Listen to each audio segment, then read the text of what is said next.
Boa tarde a todos vocês, podem sentar. Gente, a voz está um pouco estranha, mas eu vou falar, no poder da raiva, mas eu vou falar. Eu não vou deixar que a minha voz seja um empecilho nessa tarde. Quem me conhece aqui, gente? Quem já participou de alguma palestra, terapia? Poucas pessoas. Bom, eu me chamo Edilene Muto, sou sócia da GI Consulting, a sua imobiliária de compra e venda no Japão. Quem conhece GI Consulting e Kojimuto? Meu marido, Kojimuto. Nós somos sócios, juntos nós tocamos 7 empresas no Japão, e em alguns ramos diferentes, e também sou fundadora do Instituto Refine de Desenvolvimento Humano. Lá nós trabalhamos terapias, empreendedorismo, trabalhamos casais que querem enriquecer, prosperar, empreender, curamos os traumas familiares e constelação familiar. Bom, gente, não vou falar as minhas formações porque são 39 formações pelo mundo, com vários gurus que vocês conhecem, mas eu gostaria de hoje compartilhar com vocês algumas chaves importantes que transformaram a minha vida nessa jornada e que me fizeram sair da pobreza absoluta, da extrema pobreza, vocês vão saber um pouquinho da minha história, e que fez com que eu hackeasse o sistema e eu entendesse por que a pobreza existe e como virar a chave da pobreza para uma vida milionária. Quantos querem nessa tarde receber essa chave? Baixa a mão. Quantos querem ser ricos? Baixa a mão. Olhe para a pessoa que está do seu lado e pergunte: você está pronto para ser rico, para ser rica? Espera a reação dela. Pergunta agora de novo: você quer mesmo ser rico? Quer mesmo ser rica? Pergunta e espera a reação. É mesmo. Quem aqui se sentiu muito mal com essa frase? Quem sentiu um negócio ruim, um ranço? Quem sentiu? Quem ficou à vontade falando: eu quero ser rico, eu quero ser milionário? Parabéns para você, porque há 13 anos a minha boca entortou antes de eu falar que queria ser milionária. Então, há 13 anos atrás, quando eu me deparei nos Estados Unidos com as primeiras chaves desse conhecimento, em alguns treinamentos, eu fui treinada com um dos meus treinadores, foi Anthony Robbins. Quem conhece Anthony Robbins aqui? Pois é, um dos meus mentores. Anthony Robbins, ele diz que a riqueza é 80% emocional. 80% do que você não tem é porque os bloqueios da sua alma impedem você de assimilar, de receber, de computar isso. Então, a primeira vez, há 13 anos atrás, quando eu estava num treinamento, que eu disse... Eu não tinha dinheiro nem para estar ali, eu fui devendo. Mas eu disse, pela primeira vez, eu quero ser milionária. Gente, demorou uns minutos para a frase sair. Deu um nó. Naquele momento veio uma crença, as crenças religiosas, que muitos de vocês devem ter aqui. E eu tinha ali, naquele momento, mais ou menos 22 anos de jornada religiosa. Então eu estava ali pensando: puxa, mas nesse momento, se eu falar que eu quero enriquecer, eu vou decepcionar muita gente. Muita gente vai ficar frustrado. Muita gente não vai aceitar. Porque as pessoas não estão prontas para ver um líder espiritual rico. Rico honestamente, pagando imposto, fazendo o que tem que ser feito. As pessoas não estão prontas. Sabe por quê? Porque a miséria da Ibope. O vítima da Ibope. Aquele que está quebrado, ele tem o clubinho, ele é aceito, ele é incluído, ele é visto, ele é paparicado, mimizado. Mas uma pessoa poderosa e rica, ela é excluída, excomungada, ela é vista como arrogante, ela é vista como uma pessoa prepotente. O rico não herda o reino dos céus. É mais fácil o rico, o camelo passar no fundo de uma agulha do que o rico entrar no reino dos céus. São crenças limitantes, religiosas, que vêm do papado, que vêm das origens católicas, que passou pelo meio franciscano, que entrou nas igrejas evangélicas e que está encarnado no DNA do brasileiro. Quando a gente chega nos Estados Unidos, é normal, é comum as pessoas olharem para você e elogiar o seu look, a sua grife, o seu carro, falar: que maravilhoso, it's great, nice to you. Mas aqui ou lá no Brasil, Mentira. Olha a cor da gravata. Tá achando que é quem? Deca Segue de gravata. No Brasil, ser rico é crime. Tanto é que estão expulsando os milionários do Brasil. Vocês viram o êxodo dos milionários agora? Imposto sobre imposto, rastreamento, a questão do pilar fiscal, como que chama?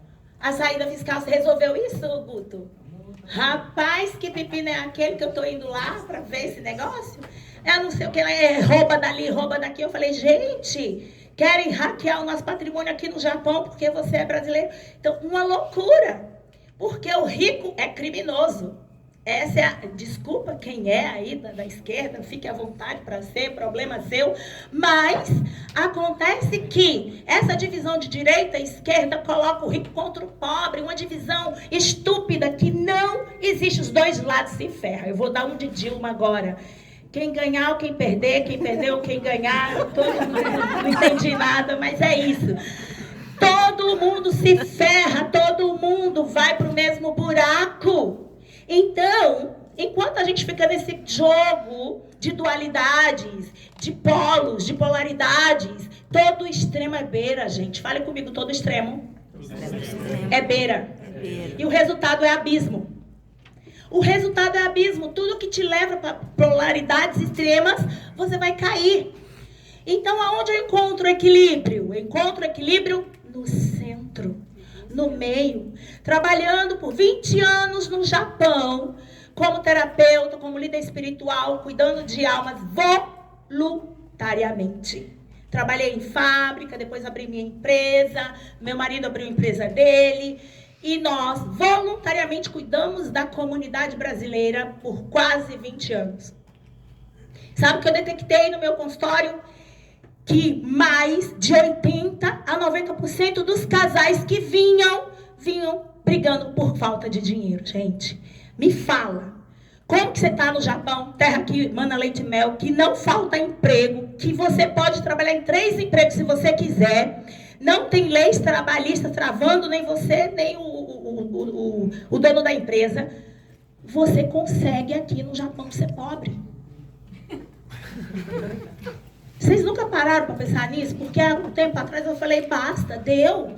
Eu vim do Brasil porque eu era pobre, cheguei aqui, sou pobre, tem algo errado. Eu estou na segunda, na época era, eu estou aqui há 29 anos. Então, quando eu cheguei aqui, o Japão era a segunda economia do mundo. Eu estou na segunda, agora é a quarta. Eu estou na segunda economia do mundo e continuo lascada, pagando boleto, trabalhando em Yokohama Gomo, sendo peão de fábrica. E o pior, não tem dinheiro.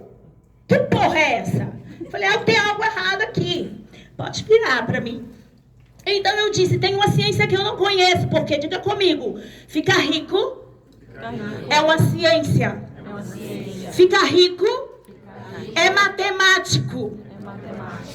E eu, gente, para quem não conhece, de onde eu vim, quem sabe? Onde eu vim? Fala, Márcia. Havia um lugar lá no meio do Nordeste que eu nunca vi o nome. Mulher, tu me acaba. Eu sei que... Gente, eu vim da Vila Carrapato. Segundo meu marido, ele disse que nunca encontrou uma pessoa tão pobre quanto eu na vida dele. Eu fui a primeira mais pobre, número 1 do ranking na vida dele. Da Vila Carrapato, de frente com um cemitério, numa rua de chão, numa terra onde não tinha ônibus e era chamada Vila Carrapato, faz jus ao nome, porque tinha carrapato na rua. Era um lixão da cidade e a prefeitura então tirou o lixão e as casas foram invadindo, e é ali que eu morava. Passei ali a minha infância inteira e eu morei ali até os meus 17, 18 anos, quando eu fui para a faculdade em Minas Gerais. Esse foi o meu êxodo, lá em Minas Gerais. Foi lá que a minha grande virada veio. E eu saí do Brasil dizendo, eu vou para o Japão e eu vou construir uma história. Que história? Não sei. Como será? Não sei. Do que se trata? Onde que é o Japão? Que povo é esse? Que língua é essa? Eu não sou descendente, tá, gente? Não sou descendente. Mas uma voz divina falou comigo que eu ia para o Japão. Então eu acreditei profundamente nisso. E enquanto eu estava me preparando para vir para o Japão, adivinha o que acontece? Na escola interna que eu estava, a escola americana, depois de 1 ano e 4 meses que eu estava me preparando para vir para cá, onde as pessoas me ridicularizavam, o diretor americano da escola falava, coitada, deixa ela, tá iludida. Os rapazes que queriam namorar comigo falavam, ela vai ficar solteirona, ela não quer ninguém, porque diz que vai ficar com um cara que vai pro Japão, e se não for pro Japão, coitada. Teve um cara, quase 2 metros, negão assim, chegou pra mim, eu tava assim, sentado como tá o Kelvin, e ele disse, eu vou pro Japão com você. Aí eu disse, mas seu chamado não era África? Aí ele disse, não, mas eu troco pra ir com você. Aí eu olhei pra ele e falei, meu querido, é o seguinte, você não está na minha lista. Eu tinha um checklist do homem que eu queria, do futuro que eu queria. Eu só era pobre, mas burra não. E aí, ele com a mão desse tamanho, uma mãozona assim, ele olhou pra mim e fez assim, você vai ficar pra titia encalhada. Eu vou, daqui a 30 anos, encontrar você. E você não vai ter filho, não vai ter casado, e você vai estar aí no mesmo lugar. Na hora, eu olhei para ele e disse, cancelo essas palavras em nome de Jesus. Sai daqui, demônio. E ele ficou chateado. Passou 1 ano depois disso. Adivinha o que acontece? Quem adivinha? Um japonês chamado Kojimuto, que havia acabado de formar na Federal aqui de Nagoya. Ele recebeu um chamado para ir para onde, gente? Para a Escola Transcultural em Minas Gerais, onde eu estava. Chegando lá, ele disse, Deus mandou vir para cá. Não sei o que eu vim fazer, vim estudar teologia e tal, mas o meu chamado é para fazer a vontade de Deus. Gente, em 26 anos daquela época do seminário, o primeiro japonês da história daquele seminário, o primeiro e único até hoje, foi o meu marido. 3 semanas depois, ele me pediu em casamento. E eu tinha colocado na minha lista, o homem que Deus tem pra mim, ele vai me pedir em casamento antes de namorar, porque se pedir para namorar já era blacklist. Ou é para casar, para ir começar a namorar, ou não tem papo. Então eu tinha uma certeza, eu ia ficar pra titia. Qual o homem que vai me pedir para casar? Falei, Deus, ou é assim, que é para me entender que é de Deus, ou eu não quero. Mas, para minha surpresa, o meu marido havia sido criado num costume onde se começa um compromisso com uma mulher pelo casamento. E essa parte eu gostei muito do japonês tradicional. Eu falei, nossa, valores do reino, que coisa boa. E foi aí que todas aquelas vozes que falaram pra mim, coitada, ela não tem passaporte, não tinha dinheiro para fazer o passaporte, não tinha sobrenome, não falava japonês. Coitada, ela é baiana, nordestina. Eu não sou baiana, eu morava na Bahia, mas eu sou pernambucana com muito orgulho, sim, senhor. Geografia zero. E o que aconteceu, então? Voltamos, viemos pela primeira vez, e aí o choque de realidade. A realidade do brasileiro que está aqui. Eu fiquei chocada. Porque eu sofri mais discriminação aqui pelos brasileiros que estão aqui, os sansei, Yonsei e os não sei. Foram mais racistas comigo do que o próprio japonês. Porque eu era nordestina. Aí eu falei, gente, eu tenho lepra? Qual o problema? Teve um dia que eu fui numa reunião de um outro grupo. Aí ela, de onde você é? Eu falei, eu sou nordestina, sou do Pernambuco. Aí ela, de Pernambuco? Aí eu, sim. Aí ela fez, de Pernambuco? Aí eu, sim. Aí ela, mas de Pernambuco? Pô, qual que é o problema com Pernambuco? Tem algum trauma? Porque, tipo, um ET veio na nave mãe e desceu aqui na Terra. Pelo amor de Deus, gente, aterriza. Somos todos um. Diga comigo, somos todos um. Somos todos um. E sabe qual é a boa da coisa? É quando você é um improvável. Quando você não tem nome, nem sobrenome, nem porra nenhuma. E você chega e se estabelece, hackeia o sistema e bate no peito e diz, eu fiz isso pelo poder de Deus. E tá na hora de você fazer isso na sua vida também. Quantas são as crenças que você tá aí colocada dentro do seu DNA? Brasileiro não pode prosperar aqui. Brasileiro não fala bem japonês, não pode impactar. Ah, esse negócio de brasileiro milionário só fica milionário aqui se roubar. eu nunca roubei um centavo. Não foi preciso. Sabe por quê? Porque o que é meu vem a mim com facilidade, alegria e glória. O dinheiro trabalha para mim enquanto eu durmo, gente. Enquanto eu durmo, meu dinheiro multiplica. Porque é essa crença que eu aprendi e comecei a hackear o meu sistema para que isso se tornasse realidade. Então, quando eu mudei essa realidade, eu entendi que o sistema tinha uma engenharia reversa, que você pode mudar isso hoje. Essa aqui é uma chave que vale $1 milhão. E se você, quando eu encontrar você, tiver mudado a sua chave, eu quero saber da sua história, eu quero saber o que fez sentido para você. Combinado? Gente, no nosso sistema familiar, nós temos 2 pais, 2 avós, 4 avós, 8 bisavós, 16 trisavós, 32 tatravós, 128 hexavós, heptavós, 256, octavós, 512, encavós, 1024, decavós, 2048. Essa cambada inteira ferrou a sua vida. Cada um deixou um nó, cada um deixou um emaranhamento. Eu estava vendo um dia desse um cara falou assim: você quer dizer que eu tive tudo isso? 128 hexavós, 256 pentavós, encavós 1024, decavós 2048. Nenhum dessa galera deixou um terreno para mim. Eu tive que dizer: sim, querido, lamento te informar. Arregaça a manga, vai lá e faz o teu. Porque eles deram o que podia dar. Eles só deram o que receberam. Só se dá o que se tem, só se toma o que está disponível. Não adianta cobrar, porque agora você cresceu. Bata-se no peito e diga: eu cresci. Eu cresci. E agora é comigo. E eu posso me dar tudo o que faltou. Tudo que faltou. Quando você se torna autorresponsável, o sistema se rearranja para obedecer o comando que você está dando. Eles foram, as pessoas que puderam ser, deram o que podia dar diante das suas dores. Foram 11 gerações, 4.094 pessoas, cerca de 300 anos antes de você nascer. E você está aí hoje brigando com sua mulher, com seu marido, uma briga de 300 anos atrás, você nem sabe como começou, mas você continua brigando. Já viu a história da frigideira? A mulher casou. Quem conhece a história da frigideira?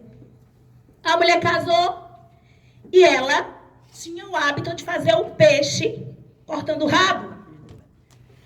E o marido falava: amor, por que você corta o rabo do peixe? Ah, não sei, minha mãe sempre fez assim. E ele queria comer a parte do rabo do peixe. E aí começava a briga. Certo dia, foram almoçar na casa da sogra. Aí a sogra estava fazendo peixe. Ele: agora eu vou tirar a prova dos 9 aqui com a minha sogra. Sogra, por que a senhora tira o rabo do peixe? A parte mais gostosa. Aí ela olhou e falou: oh, meu filho, é porque a minha frigideira é pequena. E aí eu tinha que cortar para poder caber. Aí ele olha para a mulher fica: não entendi, foi nada, frigideira. Entende, gente, que você está entrando em moldes que não são seus, que não cabe você. E você está se espremendo para viver uma vida que não é sua. Para dar uma satisfação que você não deve. Vestindo o que você não quer. Comprando o que você não quer. Para agradar quem não gosta de você. Fazendo dívida para impressionar quem nunca vai se impressionar com você. Sabe por quê? Porque simplesmente você quer pertencer. Você quer se conectar, você quer ser incluído. Você quer estar dentro do sistema. E se você quer crescer e prosperar, você vai ter que se acostumar com a exclusão. Lamento te informar. Se você deseja hoje sair da bolha do Dekasegi aqui no Japão, você vai ter que se excluir. Aliás, não é se excluir, eles vão excluir você. Eles vão odiar você. Por que eles vão te odiar? Porque você vai diferente, porque você fala diferente, porque você viaja ao mundo, porque você estuda, porque você paga o preço, porque você está até 4 ou 5 horas da manhã fazendo curso, porque você lê 100 livros por ano, porque você vive diferente. E se você for diferente, você não vai ter lugar. Você já viu no avião, quando você entra numa economy class, todo mundo de cima, aquela farofa, galinha, cachorro, rapaz, tudo ali. Aí você vai no business, espaço, tranquilidade, silêncio.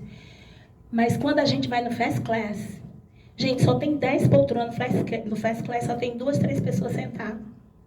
Vazio. Sabia disso? Sabe por quê, gente? Você não tem como ir para o Fast Class sem pagar o ticket.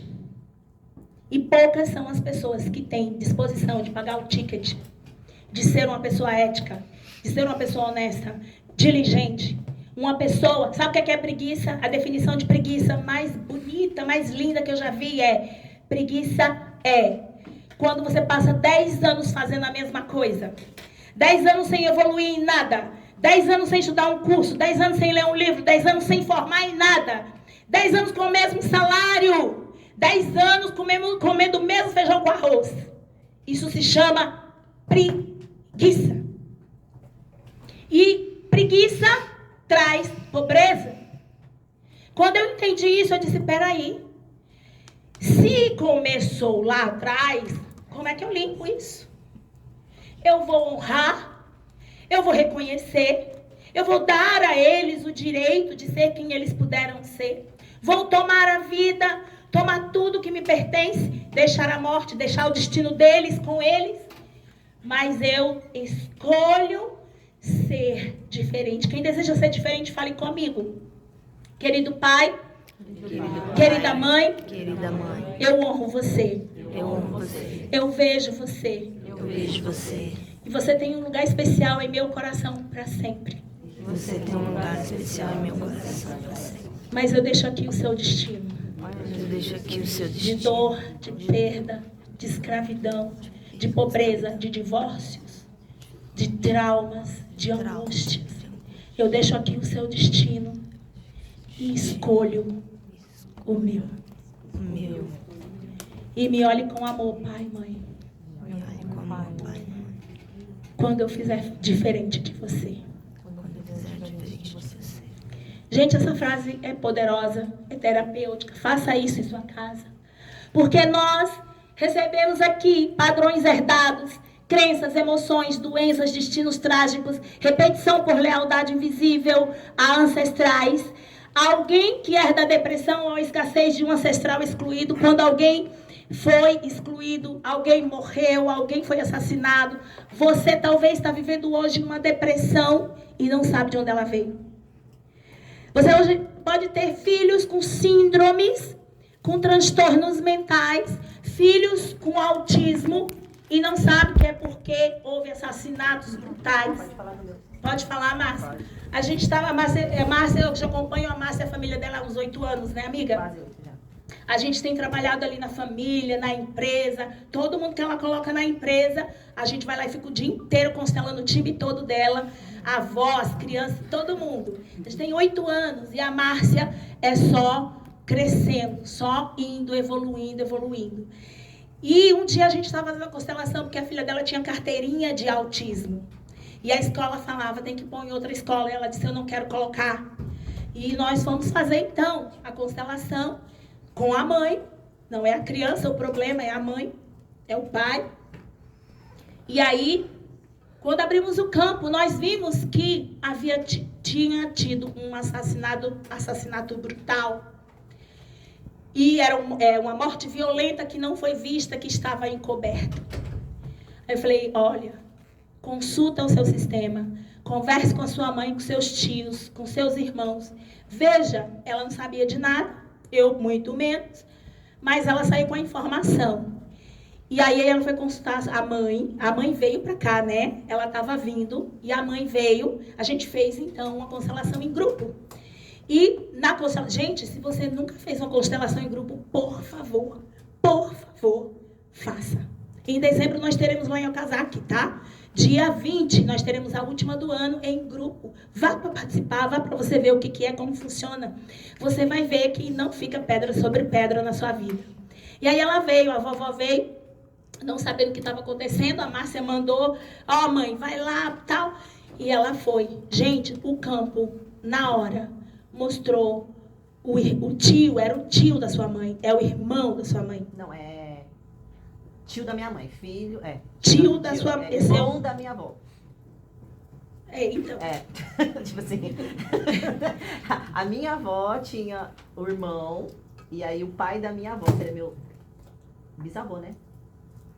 Pai da avó. Bisavô. Bisavô. Buguei aqui. Então, a história, resumo da ópera. Eles estavam brigando, o irmão, briga de bar. Essa briga de bar, o capataz da fazenda... Não, ixi, é muita história. Esse é uma. Esse é do meu tio, irmão mais velho da minha mãe. É do seu tio. Esse é do meu tio, esse da morte é do meu tio. Pronto, então foi esse aí. Pois é. Aí, brigaram mesa de bar. Um deu tiro no outro e matou o tio da Márcia. O irmão mais velho, mandou matar esse cara. Irmão da minha mãe. O outro irmão. Foi outro, enfim. Mandou matar o cara. E aí, o que acontece? Esse cara tinha filhos pequenos, a família foi vitimada e negaram. Ele conseguiu fugir da justiça, né? Não pagou. Mas passou. Mas não tem quem que paga a morte? Não existe isso. E aí, o que aconteceu? A Márcia estava aqui, outro país, outra vida, com filhos que não tem nada a ver. E a filha dela emaranhada nisso. E aí, nós tivemos que acolher. Eu falei, olha, Márcia, você vai ter que ressarcir. Vai naquela família. Vai lá e paga algumas coisas, cesta básica. Trata, faz uma carta de perdão, de pedir perdão, de expiar o sistema. E aí, depois disso, como foi a evolução da sua filha, amiga? Foi boa e ainda tinha outra morte, que é do irmão dela mais novo, que não era do meu, eu não sabia também. Mais velho, aliás, né? Foram que ela vinha ocupando mortes, né? O lugar de direito, né? Que tava, né? O lugar do direito. A sua filha entrou nesse lugar de direito. Ela estava emaranhada em várias coisas. Agora fala, tranquilo. E aí ela foi pro piano, desembolou a voz, tá na escola, super inteligente, super falante, e o emaranhamento foi desfeito. Talvez o que você está carregando agora é um fardo pesado e você está dizendo assim, é isso, a vida é isso. Olhe com amor, porque pode ser que você está vivendo a vida que não é sua. Não precisa ser assim. E aí, gente, a frase de cura, fale comigo. Querido ancestral, eu vejo a sua dor. Eu te honro. E agora eu escolho viver o meu próprio destino. Tire a foto se você quiser tirar. Toda vez que você sentir dor, toda vez que você sentir que algo que você está caminhando para trás, toda vez que você falar, gente, eu trabalho o dobro para ganhar metade, começo e nada encerro. Eu nunca tenho dinheiro. Eu casei a segunda, terceira, quarta, já estou no quinto casamento. Eu tenho um filho de cada pai. Eu já fali empresas. Eu não chego a nada, a lugar algum. Isso são emaranhamentos. Não é normal. Eu quero te dizer, você não veio nessa vida para se ferrar. Não precisa ser assim. Tem como fazer diferente. Então, uma das coisas que eu acessei aqui, uma vez no campo, eu ia dar uma palestra para casais, e eu disse, Deus, eu quero tanto tocar na alma dessas pessoas, de uma forma que traga cura. Me mostra onde está um tampão, onde eu posso puxar e o lodo escoar, e essas vidas passarem a respirar água limpa e oxigênio e renascerem. Então, quando eu estava ali orando e pedindo a Deus, eu tive uma visão. Eu tive uma visão de crianças olhando pela janela de vidro e elas olhavam chorando e falando, este Natal também o papai não pôde vir. E eu olhava, no canto tinha uma arvorezinha de Natal, aquelas crianças tristes ali sozinhas, e uma delas falava, o meu pai preferiu ganhar dinheiro no Japão do que estar comigo. E aquilo foi tão forte, porque eu não sou descendente, eu não passei essa dor. Mas naquele momento eu me conectei com essa ferida, eu falei, meu Deus, que dor é essa? Uma dor no peito, parecia que ia esmagar o meu coração. E aí aquela imagem mudou, e aí eu estava vendo outros jovens dizendo, eu estou no Japão porque eu quero matar os meus pais. E eu perguntava, por que você quer matar? Porque a vida inteira eles escolheram trabalhar, eles quiseram dinheiro e nunca me olhou como filho. Então eu vim aqui para matá-los. E, gente, fui vendo várias cenas. Pessoas que vieram para cá, que não conseguem falar nem português, nem japonês, é uma loucura. Como que se desassocia tanto da sua identidade? Nem falo português, nem falo japonês, afinal de contas, nanijin desu ka? Você é tejin? Por quê? Só pode ser iti. Porque esquecer a língua materna. E os filhos que foram criados aqui nem chegou até a língua materna. Então, quando eu fui vendo aquelas dores, aquilo foi me machucando. E eu comecei a ver a imagem do pai. Gente, dentro da visão sistêmica, o pai é o sucesso. Se você não tem sucesso mesmo tentando... Eu quero perguntar, quantos querem sucesso? Xamã. Quantos têm problema com o pai? Sucesso tem a ver com a figura paterna. O pai traz para nós a força de ir para a vida, o movimento de ir, o movimento de romper, de empreender, de falar, persuadir, vender. Quem tem a força do pai, vende. Sabe por que você tem medo do dinheiro? Porque você não tem o pai. Porque para fazer dinheiro você vai ter que negociar, falar, olha nas córneas. Você vai ter que tocar as pessoas, você vai ter que empreender, romper, abrir horizontes que ninguém nunca abriu antes. Mesmo que seja no Japão. E aí você não tem força para ir, a perna bamba, não consigo falar. Sabe por que eu não consigo falar? Porque comunicação vem do pai. A maioria tiveram os pais. O pai deixou a mãe e os filhos no Brasil achando que estava dando o máximo. Estou dando escola, estou dando tênis da Nike, estou dando o celular dele, o curso de inglês. E fica 10, 15 anos sem ver o filho. Isso é suicídio de uma geração. Não há pior coisa, pai, que você possa fazer pelo seu filho do que isso. O seu filho não quer presente, o seu filho quer presença. Use chinelo havaiana. Eu vou falar uma coisa pra você. Eu morava na Vila Carpato, sim, senhor. Mas eu era tão feliz, você não tem noção. Eu era feliz na minha infância. Por quê? Porque meu pai dizia, você é a flor. Olha o que ele dizia pra mim. Meu pai, na ignorância dele, um analfabeto, feirante. Ele dizia, filha, sabe por que eu não casei com um borra-bocas que fala? Borra-bocas? Um Zé Ruela. Sabe por que eu não casei com um Zé Ruela? Porque o meu pai, analfabeto, feirante da Vila Carrapato, dizia, filha, sua filha é única, de 2 irmãos, o mais velho e o mais novo. E o Cícero, que nasceu e 2 meses depois morreu. Então, são 4 irmãos, eu sou a terceira. A ordem no sistema. Ele dizia, filha, você é a flor da nossa casa. Você é especial. Eu tenho esse tamanhozinho, gente, pequenininha. E eu falava, e meus irmãos? Aí eu falava, e a minha mãe? Aí eu falava, sua mãe é as folhas que protegem a rosa. Aí eu falava, e você, papai, é o quê? Eu sou o caule que leva a seiva para a rosa. E eu falei, meus irmãos, papai. Seus irmãos são os espinhos. Gente, a gente ria. Meu irmão ficava com raiva. Até hoje, eu voltei no Brasil, tem 3 meses. Estou indo amanhã de novo, 6 horas da manhã. Eu voltei e meu irmão estava falando isso. É, porque o pai puxava o seu. Até hoje eles têm ciúmes. Mas eu quero falar uma coisa para você. Quando um pai entrega a primeira e a segunda infância, a identidade de um filho, aquilo muda o destino deles. Sabe o que foi que me fez dizer não a um monte de borra-botas? Foi saber que eu era especial. Ah, mas quem disse que é? Meu pai disse. Meu pai disse. Então a maioria de vocês não tem essa imagem, não foram validados. Não foram acolhidos, não foram abraçados. Quer ver um povo que dá choque é quando dá um abraço aqui no Japão? Você já tentou abraçar um japonês? Vem aqui, querido. Você que parece bem japinha.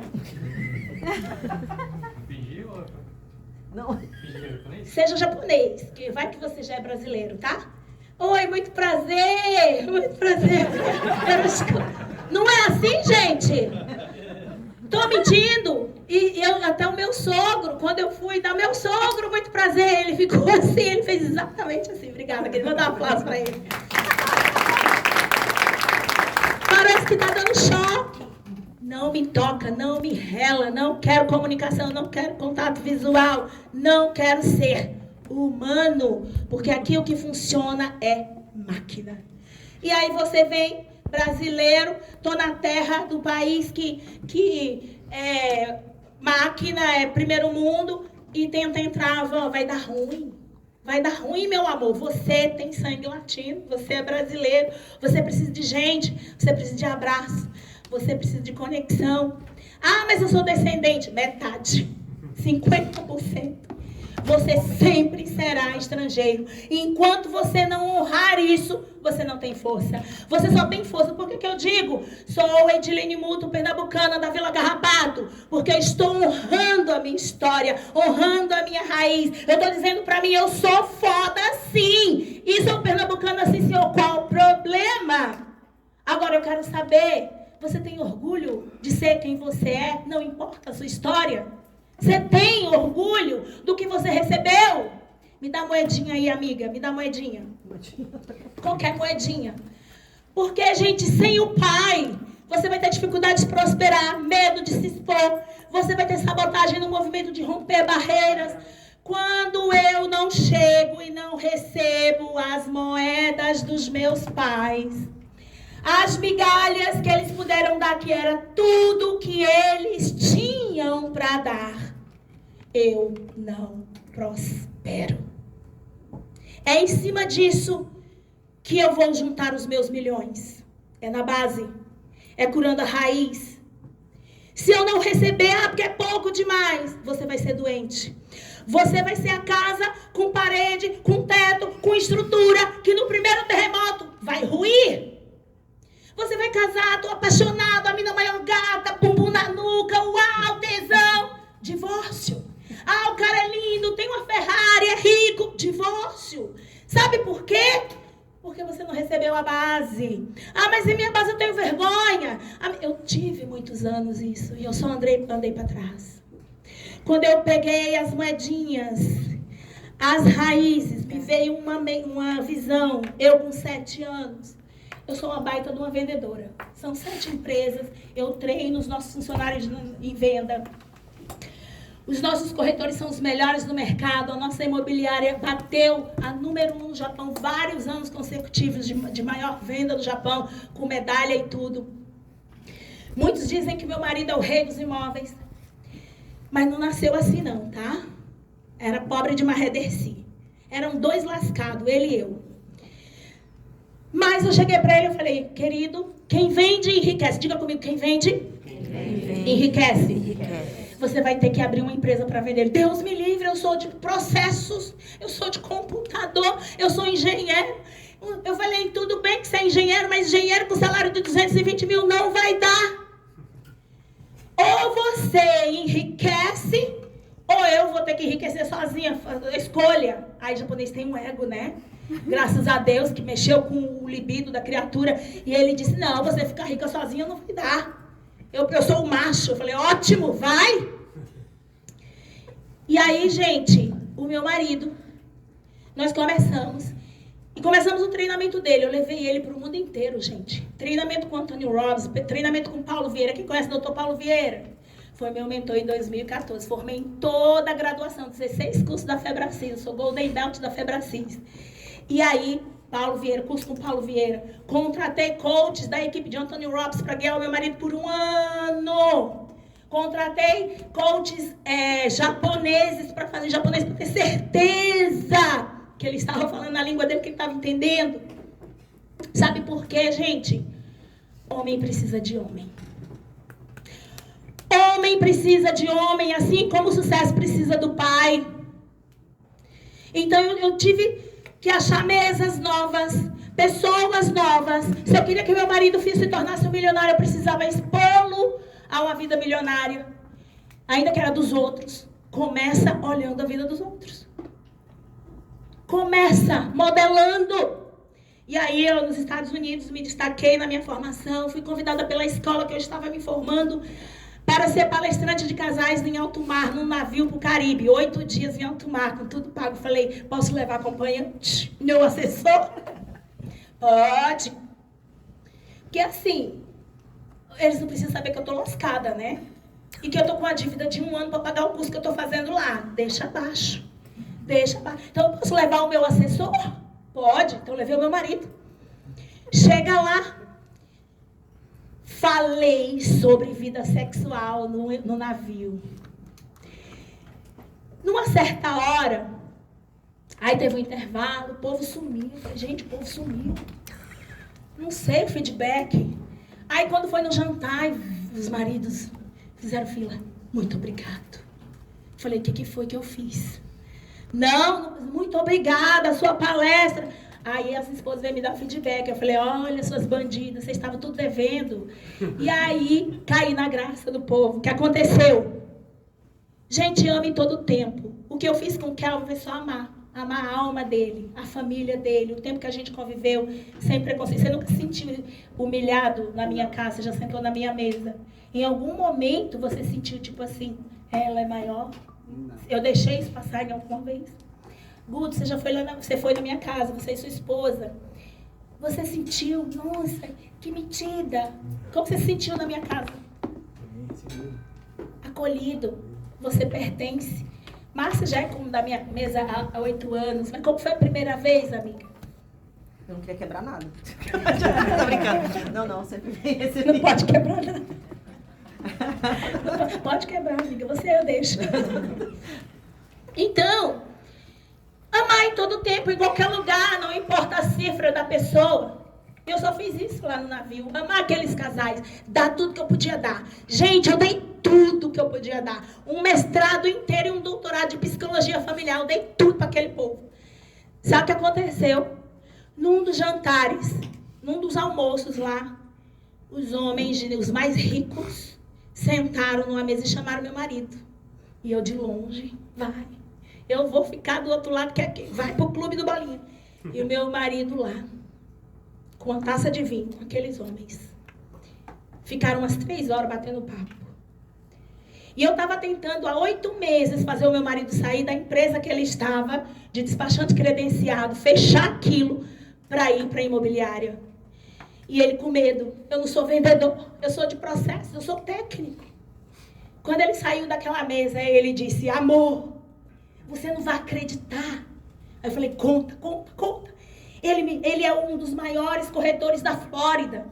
Ele tem 90 e tantos corretores, tantos milhões de dólares de venda. E ele estava me dando a chave. Eu mapeei tudo. Eu falei, e aí, o que você vai fazer com isso? Eu vou copiar isso. No Japão, nós desbravamos isso há 19 anos atrás, mais ou menos.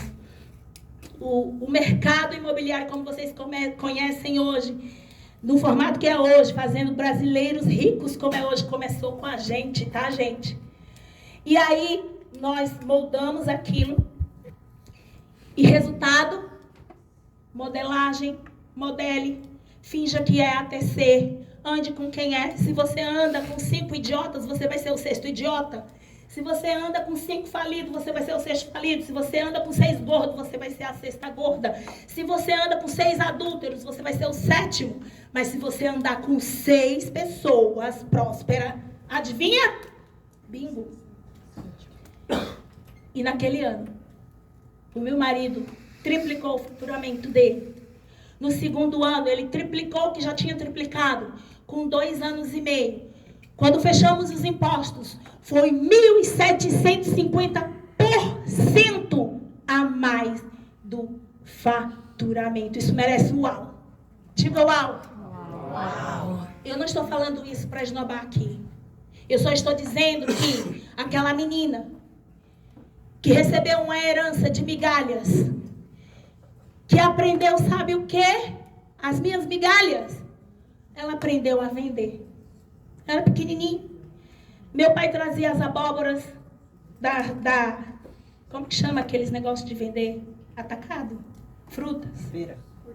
Não era, do Ceasa. É. Meu pai trazia as abóboras desse tamanho. Minha mãe partia. Colocava numa bacia na minha cabeça, eu com 6, 7 anos, 8 anos, meu irmão com 6 anos. E nós dois, meu primeiro empreendimento, vendedora de abóbora, porque eu não sabia falar abóbora. E eu saía no bairro da Vila Carrapato com a bacia na cabeça e meu irmão segurando para ver se não ia cair. E eu saía, quer comprar abóbora? E eu era bem sucedida, em 3 horas eu vendia a abóbora inteira. Eu aprendi a vender com 7 anos de idade. Essa foi a herança da minha família.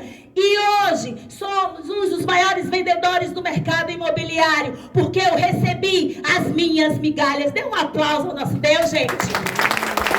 Eu quero te perguntar, qual a migalha que você reluta hoje em receber? Porque é essa dor que vai projetar você ao teu sucesso. O que você não quer curar é o que traz a sua missão e propósito. A caverna que você não quer entrar, é lá que está o teu tesouro escondido. E eu quero perguntar, qual é a dor que você tem medo de encarar? E eu fui então olhando, vendo os padrões, as crenças, as emoções, as doenças, destinos trágicos, repetições por lealdade invisível, ancestral. Exemplo, alguém que herda depressão, escassez ancestral, que se sente excluído. Gente, eu não sei você, mas quando eu cheguei aqui, eu me sentia totalmente fora. Eu me sentia asfixiada. Eu não me sentia vista. Você tem a sensação de que você não pertence? De que você não é um ser humano aqui? Alguém já teve essa sensação? Eu não sou gente aqui. Eu sou um cidadão de segunda categoria. Alguém já sentiu isso? Porque eles não falavam, mas eu sentia. Os olhares, os risinhos de canto, de boca, aquele sentimento de que eu estava estudando na fábrica, Candi. Aí o chefe vinha e falava assim, para que você está estudando isso? Porque eu quero aprender japonês e falar fluente. Aí ele, muri, guarda aí, você vai estudar trabalhar. As pessoas se sentem na permissão de dizer para você o que é possível ou não para a sua vida. E quando você aceita esses rótulos, adivinha o que vai acontecer? Vai acontecer o que eles falaram. Vai acontecer o que eles deixaram para você de herança. Então fale comigo, querido ancestral. Eu vejo a sua dor. Eu te honro. E agora eu escolho viver o meu próprio destino. Se você não tomar posse desse lugar, você vai ser repetido na vida. Gente, um dos pontos que você vai ter que trabalhar aqui, eu trabalhando com família hoje, 29 anos trabalhando com família, vou fazer agora em dezembro 30 anos de casada, mãe de 3 adultos. 29 anos da minha vida foi vivendo aqui, conhecendo milhares de brasileiros e decassegues e outras nacionalidades. Os casais não são conectados numa só carne. Maldições para cá, maldições para lá, emaranhamento para cá, emaranhamento para lá. Famílias e bases todas com fluxo interrompido. Sexo que não tem prazer real, porque tem um terceiro elemento no meio dos dois. Hoje é a internet, pornografia, o ex-amante, a ex-namorada, mensagem indevida, o Instagram curtindo a mulher de biquíni com a bunda na nuca. Tudo isso entra no seu relacionamento. As pessoas não estão inteiras para os relacionamentos. Ai, mas é porque o meu ex, primeiro, não existe ex. Não existe ex, eu não vou poder te explicar isso porque é uma aula de 2 horas na minha mentoria. Mas toda pessoa que passou na sua vida deixou um pedaço dela em você. Mulheres, todo homem que você deitou, trocou o DNA com você. E algumas mulheres, a ciência já provou, que elas, mesmo depois, um tempo lá na frente, tendo um filho com outro cara, corre o risco de ter o filho do outro. Porque o DNA do cara, o esperma do cara entrou no cérebro dela. A ciência diz, pesquisa aí no ChatGPT, tá? Não é balela. O DNA vem do outro, mas já tem 2 anos que eu deixei ele. Eu sei, querida, mas sexo não é casual. Não existe sexo que toma banho e acabou. Sexo traz emaranhamentos do outro para sua vida. Não é coisa de igreja, não é coisa de crente. É coisa de gente saudável que se poupa. Então, primeira coisa, de como que eu vou me curar? Faz um divórcio energético disso tudo aqui. Busca a terapia. Busca as constelações. Vai, busca a nossa colega aqui. Se cura, porque talvez você é um fracasso no seu casamento, porque você trai emocionalmente o seu cônjuge. E aí, uma das primeiras coisas, depois da ausência paterna, é curar o meu casamento.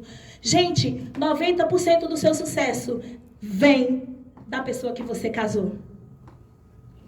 Aí você diz, ferrou. Encontrei você tarde demais. Pois é, 90%.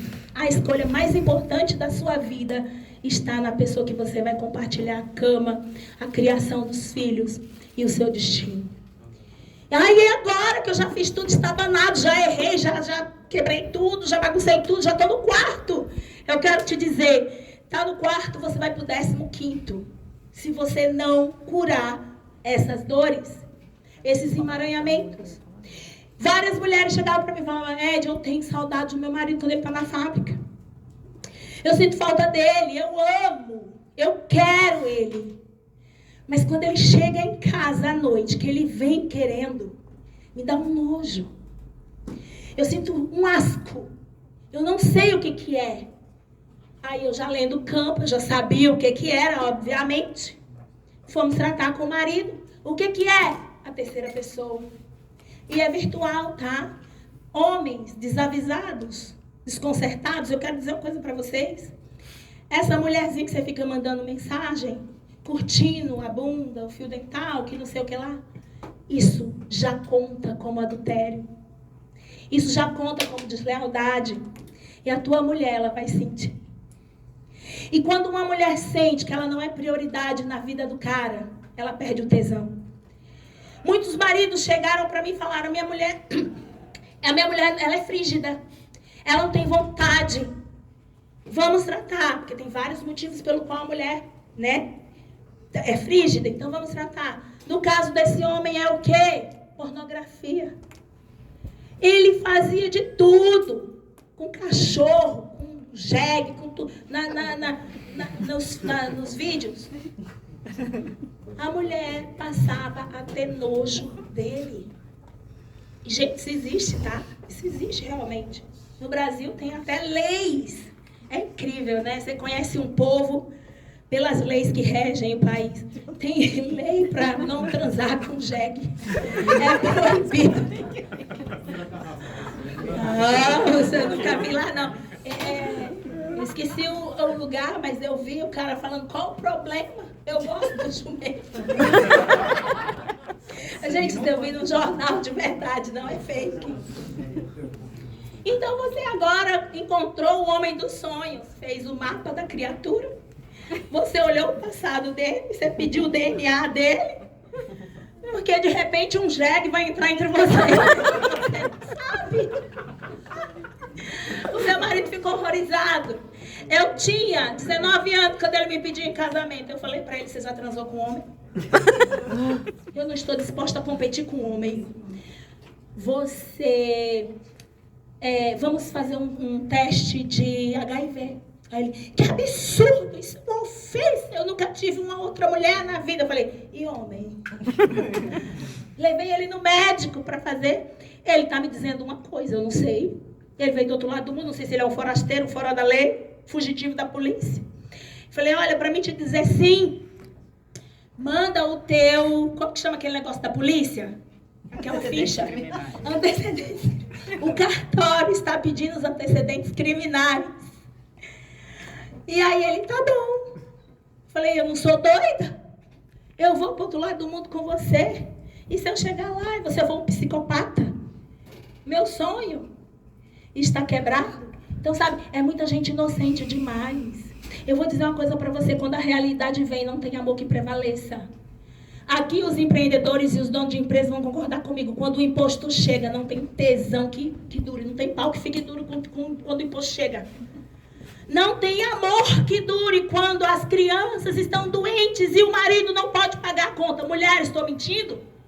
Alguma mulher tem tesão com um homem que não consegue bancar a vida e os filhos? E que você tem que trabalhar 12, 14 horas para poder dividir a lida do dia a dia com esse homem? Alguma mulher tem respeito por esse homem? Não. No sistema familiar, Bert Hellinger diz que o dinheiro da mulher é como o terceiro filho. Se ele vem, é a alegria da família, mas não é a obrigação da mulher sustentar a casa. Então, jovens, quantos não são casados aqui? Pouquinho, né? Já se ferraram, né? É sua obrigação bancar a casa. Ah, porque a gente vive no limite com 2. É porque você é preguiçoso. É porque você é negligente. Me dê um motivo para você não estar na Vila Carrapato e ser pobre. Me dê um motivo para você não estar na África, morando nesta terra. Você pode trabalhar 16 horas por dia se quiser. Tem motivo para eu não ter dinheiro nessa terra? Sabe como foi que eu abri a minha primeira empresa? Eu estava amamentando o meu primeiro filho e eu estourei o rosto de espinha. E a gente era muito pobre, há 25 anos atrás. E eu fui na farmácia para comprar um produto para espinha. Gente, eu tomei um susto. Era muito dinheiro, 6.000 ienes naquela época. Eu falei, meu Deus, que trem cheio, caro demais. Um creme. Se eu fosse comprar o kit todo, era 90 mil. Eu falei, meu Deus, eu nunca vou poder cuidar da minha pele. Eu voltei para casa triste, chorando com meu bebê. E aí, com 12 anos de idade, eu me formei em manicure, pedicure no Brasil. E eu abri o meu primeiro negócio. Desde essa época, minha mãe e meu pai não sabem o que é me sustentar mais. Nunca mais meu pai e minha mãe precisou cuidar de mim. Nem na faculdade, nem no meu mestrado, nem nada. Porque eu fiz o meu caminho. E aí, eu estava ali com um bebê, amamentando, e eu disse, Deus, o que eu faço? Que pobreza é essa? Isso não é justo. Não é dessa forma. Eu sei que eu tenho uma visão espiritual, eu sei que o dinheiro não é o foco, mas sem dinheiro não tem poesia, gente. Quando o imposto chega, o tesão vai embora. Eu disse, Deus, me ajuda aqui, o que eu faço? Eu quero me cuidar, eu sou mulher. Eu estava com um alicate na mão e um esmalte de Riaquém na outra. E Deus falou bem no meu coração, o que você tem na mão? Eu falei, eu tenho um alicate e um esmalte. E Deus me disse, use. Aí eu lembrei, caraca, eu sou manicure. Eu sou manicure. Gente, na mesma semana eu fiz os panfletos. Comecei a divulgar, chamar. Atendi o pessoal na minha sala. Com o meu filho no Moisés. Parava, pedia desculpa para amamentar, trocar o filho e voltava para atender. Depois eu disse, o que eu faço para a mesma cliente me pagar 2 vezes? Aí fui aprender depilação, fui fazer o curso de depilação. O que eu faço para a mesma cliente fazer 3 coisas? Fui fazer faciário na escola japonesa. O que eu faço para a 4ª? Permanente nos cílios. Arte definitiva. Gente, 8 meses eu estava abrindo meu primeiro salão no centro da cidade que eu morava. A gente tem até uma ex-aluna aqui nossa, que foi da nossa academia 25 anos atrás. A gente abriu, eu e minha sócia abrimos uma escola, na época a escola pioneira, formando com todos os diplomas japoneses, só que no idioma português.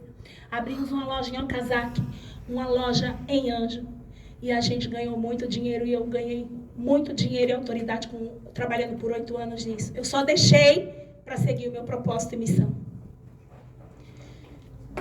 Veio de um alicate. E eu quero te perguntar o que você tem na mão.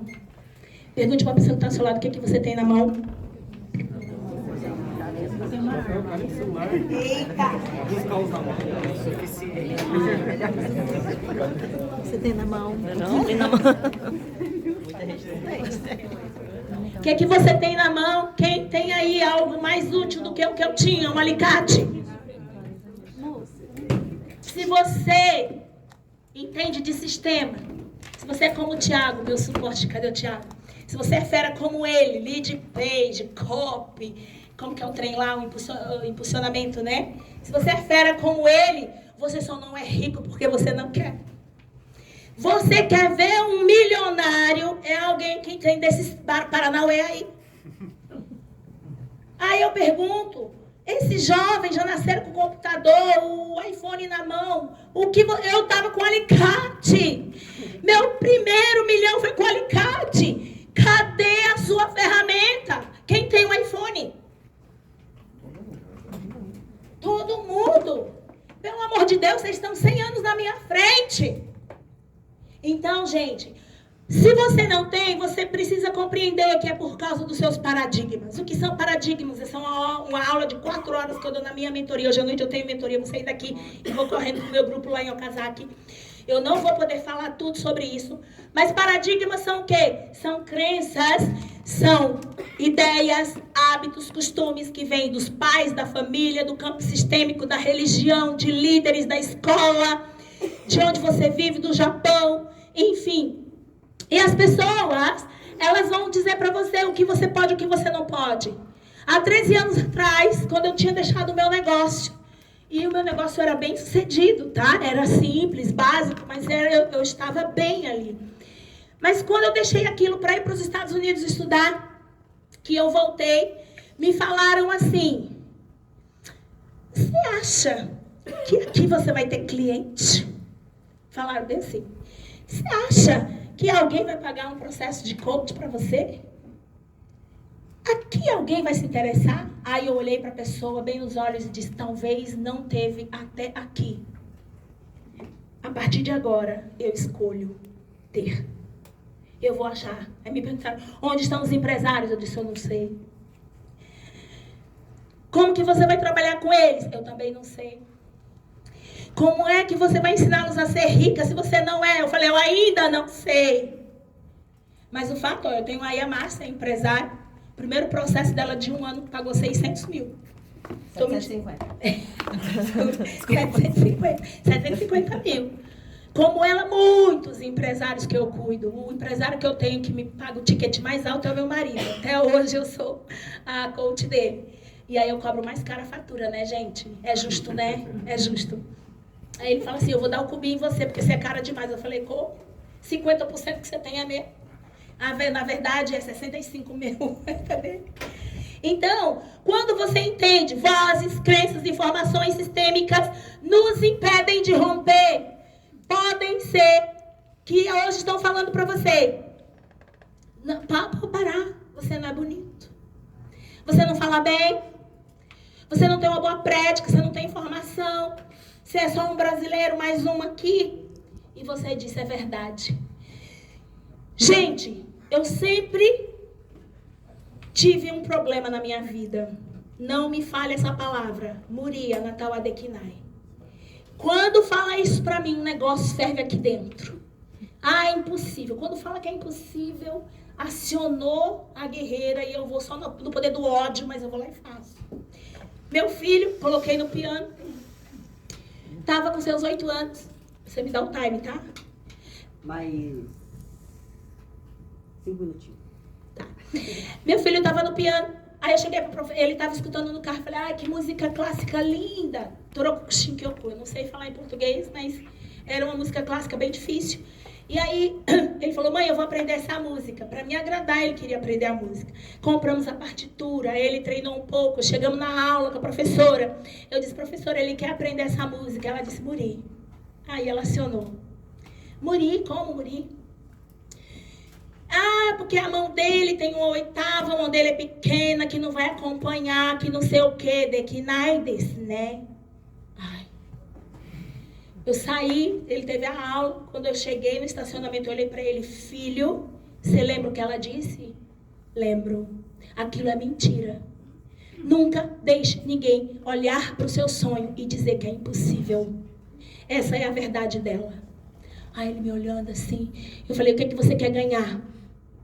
Aí ele disse: mãe, aquele robô X lá, aquele robô de 18 mil. Vamos na loja. Aí fui lá, escolhi, eu falei: tá vendo esse robô? É esse? É.